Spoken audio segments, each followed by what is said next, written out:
This is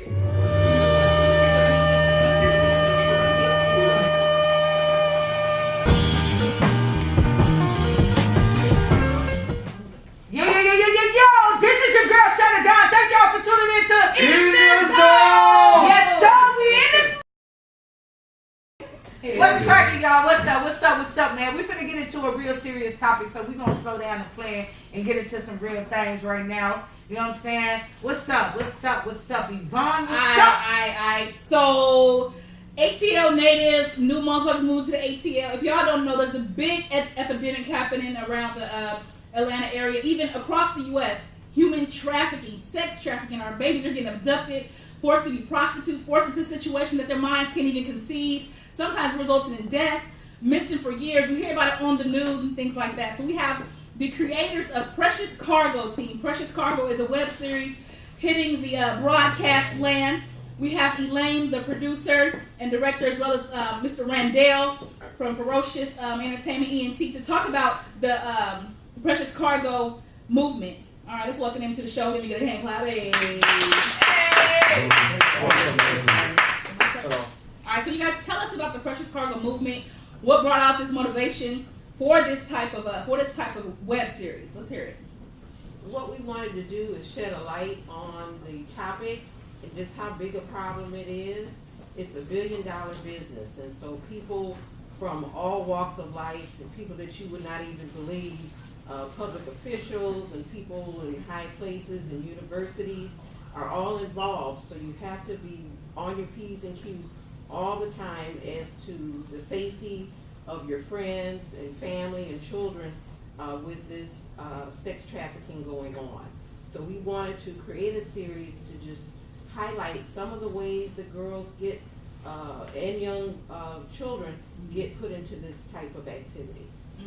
Why do you think it's a problem here in Atlanta? Like, I've never heard it so much in the news and about cases so much since I lived here. Why do you think it's a bigger problem here? Well, one of the main things that you look at with Atlanta is Hartsfield-Jackson Airport is one of the main hubs where people are coming in and out from all kinds of different countries. So you have a lot of traffic, period, international. So what are some of for the moms out there, what are some of the best ways to protect your children? I know we can't have our children under our eye 100% of the time. Is there a particular set of knowledge that we need to allocate to our children? I mean, other than, say no to strangers, there has to be more knowledge given to the young people. And I think social media plays a big part of it too. Everything looks so good. So other than everything that glitters isn't gold, what do we teach our children to make sure they're safe? Well, one of the things that you want to do is definitely educate your children as to know their friends, know where they're going.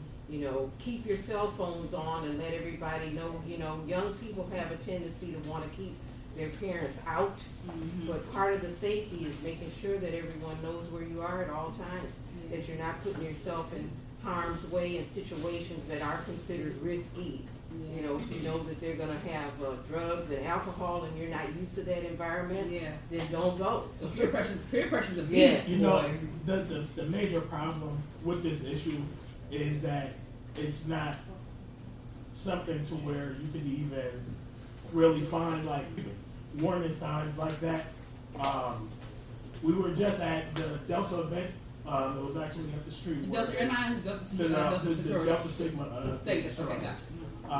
They had a forum where a commissioner was there, and he was talking about basically the epidemic and how you can look to your left and your right, and ultimately those would be the same identity of any one of the perpetrators of this epidemic. So you're looking at pastors that could be, pimping out their young congregation, coaches, friends, other family members, somebody's father, somebody's mother is having their child out there doing these things for whatever cause. So, it's one of those things that doesn't have a face. And you just have to be aware, period. I mean, even with teaching your child the right things, like some things that's out of your control. So as parents, and you have your kids like here in Atlanta, at Quick Trip. The lady was pumping her gas, and she went inside to pay for the gas, and someone took her car. You know what I'm saying? With her kids inside of it. So some of those things you have no control over. So what are some of the key things that parents and friends and babysitters need to remember to do to protect these kids? You gotta watch your babies.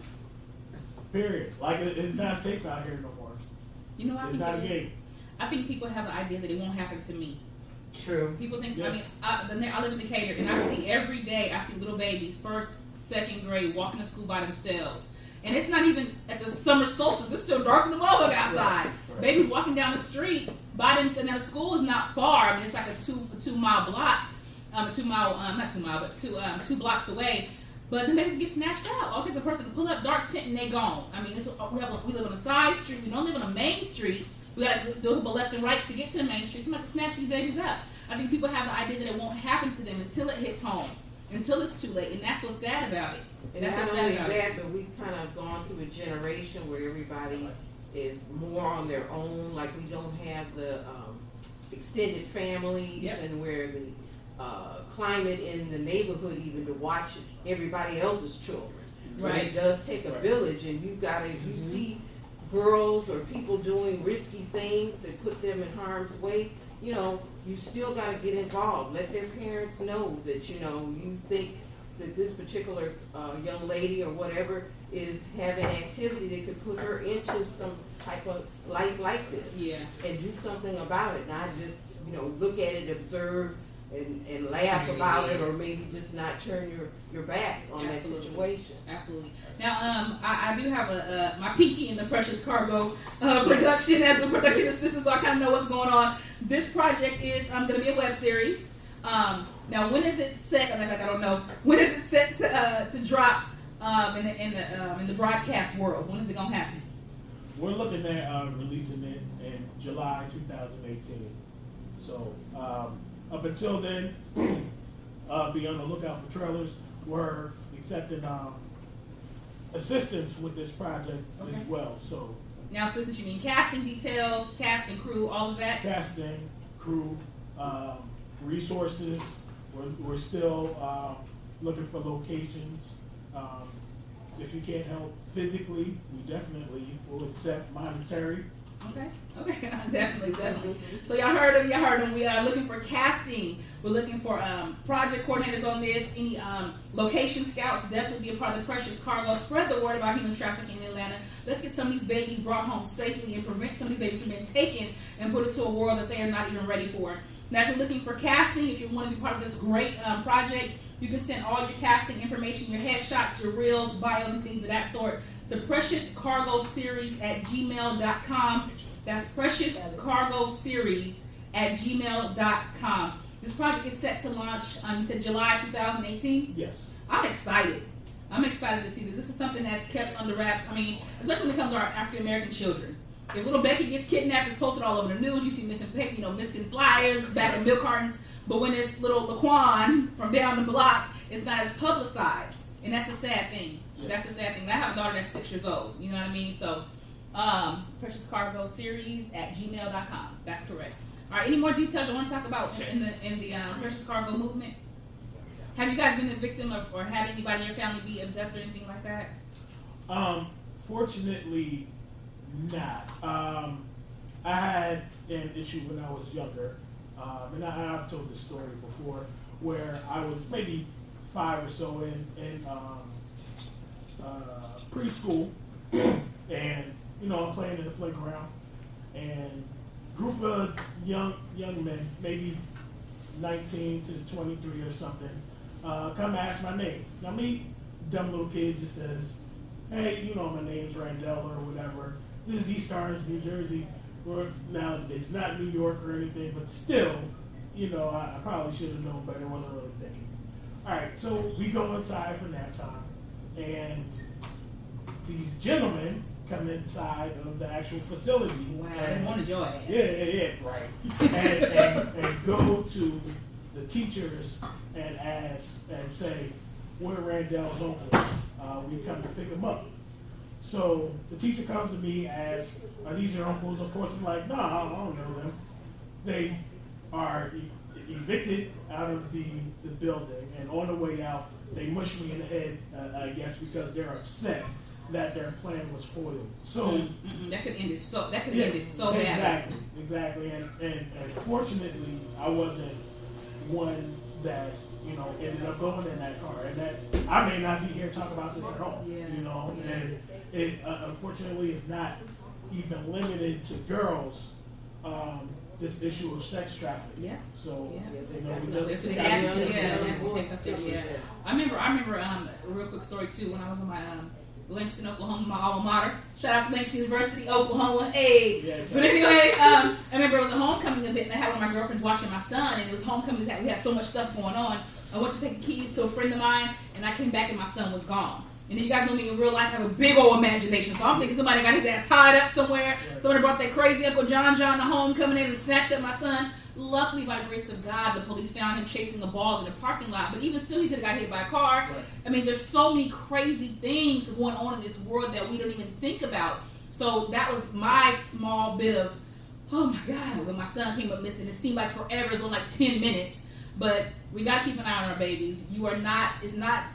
You have to think in your mind that it can happen to you. Right. We put so much trust in, my baby's smart, she know what to do. They had a quick little web series on Facebook to where parents are in the playground and want to see their children would go with a stranger. All the kids went, all of them. My son won't do that, he knows better. Yeah. You want some candy? Yeah, I'll go. Right. And he gone. I'm eating me with my own children. My daughter is about to be 7, my son just turned 11. I'm constantly talking about them about no spots in privates and hell no, right. You run, what a license plate look like, all of that, because we have to give the children the knowledge because a stranger got game. Right. Because I know strangers done talk me out of some things a couple times, so I know. so I know. Yeah.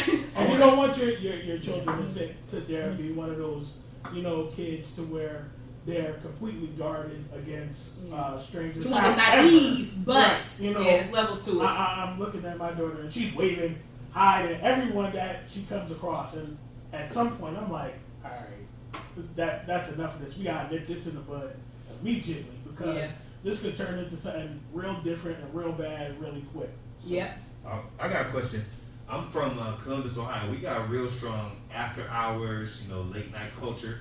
Do you think the culture of Atlanta being late night and the exotic dancer culture plays into not only the airport but also the culture of Atlanta plays into the problem? Yeah, definitely. I definitely think that. I think it creates an easier channel for these abductors to put our kids out there. You figure you have some of these girls that you may go to the club and it's like, oh wow, she don't look like she's 21, but man, she got a fat. They're probably not 21, and that shouldn't be going down right now. He keep it real. You got mamas pimping out their children. Right. True. And especially moms that's in the industry. Like moms that's in the industry, they don't care about what nothing looks like, what it sounds like. They just want their child out there, and they want them to, make that money. But at the same time, they don't realize how they're endangering their child. That's true. So again, to the industry moms, y'all do a hell of a job supporting your child, but you have to know when and where to draw the line. Yeah, like little girls wearing makeup and pageants and it's like almost like you're soliciting them to the pervs. Like that little child should not be there twerking and doing splits and holding a leg to her. It's just, I just think that's what they were saying in the forum is that the whole generation is kind of sexualized. Yeah, exactly. It's like everything is you're pointing towards that, and you've got to kind of put some boundaries on the things that you do. Yeah. So. Make sure y'all show support, you guys, to the Precious Cargo movement. Trying to put a stop the best way we can to human sex trafficking in the Atlanta area and across the U.S. Politicians are in it. It's a sad thing. People in power. It's a sad thing. Let's bring these babies home, you guys. Thank you guys so much for coming in. Absolutely. Don't forget to send that casting information, you guys. You want to get in the industry. You want to be an extra. You want to see how all the magic works.